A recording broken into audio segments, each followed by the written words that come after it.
Il s'agissait d'un atelier de présentation de la plateforme digitale qui sera utilisée dans le cadre du COPA Transform.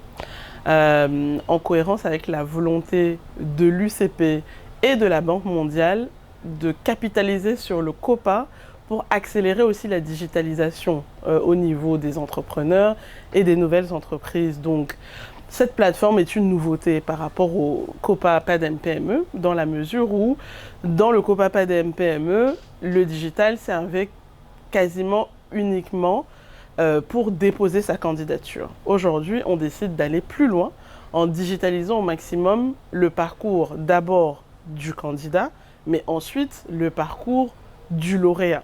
Donc la séance que nous avons eue aujourd'hui avait pour objectif, avec notre partenaire technologique Adine qui conçoit et développe l'outil, de présenter la première mouture de la plateforme.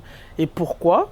Pour collecter bien évidemment les retours, la vision et les commentaires de l'UCP, mais également des équipes opérationnelles du consortium qui, sur la base de leur expérience, sur la base de leur connaissance aussi de l'écosystème entrepreneurial, vont nous aider à proposer un outil qui correspondra au niveau de maturité digitale des entrepreneurs, mais aussi qui servira les objectifs poursuivis via cet outil. Et là, on est vraiment sur la première version de la plateforme. Donc la première version de la plateforme va couvrir les premières étapes du COPA Transform, tout ce qui va être lié à « je dépose ma candidature ».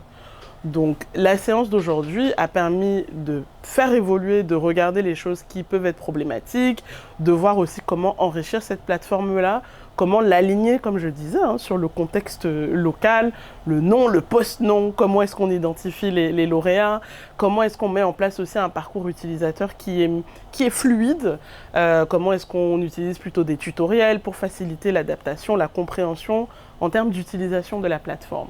Donc, on va consolider tous les retours et on va les matérialiser concrètement sur la plateforme. Ça veut dire mettre le logo à la bonne place, faire évoluer tel ou tel champ. L'objectif étant d'être prêt et d'avoir une plateforme opérationnelle au moment du lancement effectif du concours. Donc, comme on l'a déjà évoqué lors du webinaire, on a terminé la phase de consultation des parties prenantes et de présentation des critères. Donc là, nous sommes dans une phase de consolidation et on pourra présenter les résultats, donc cette grille de critères pour validation, lors d'un atelier national qui est prévu pour la toute première semaine du mois d'octobre. Et dans la foulée, on pourra annoncer de façon plus précise le lancement effectif du COPA. Transform pour la prospérité.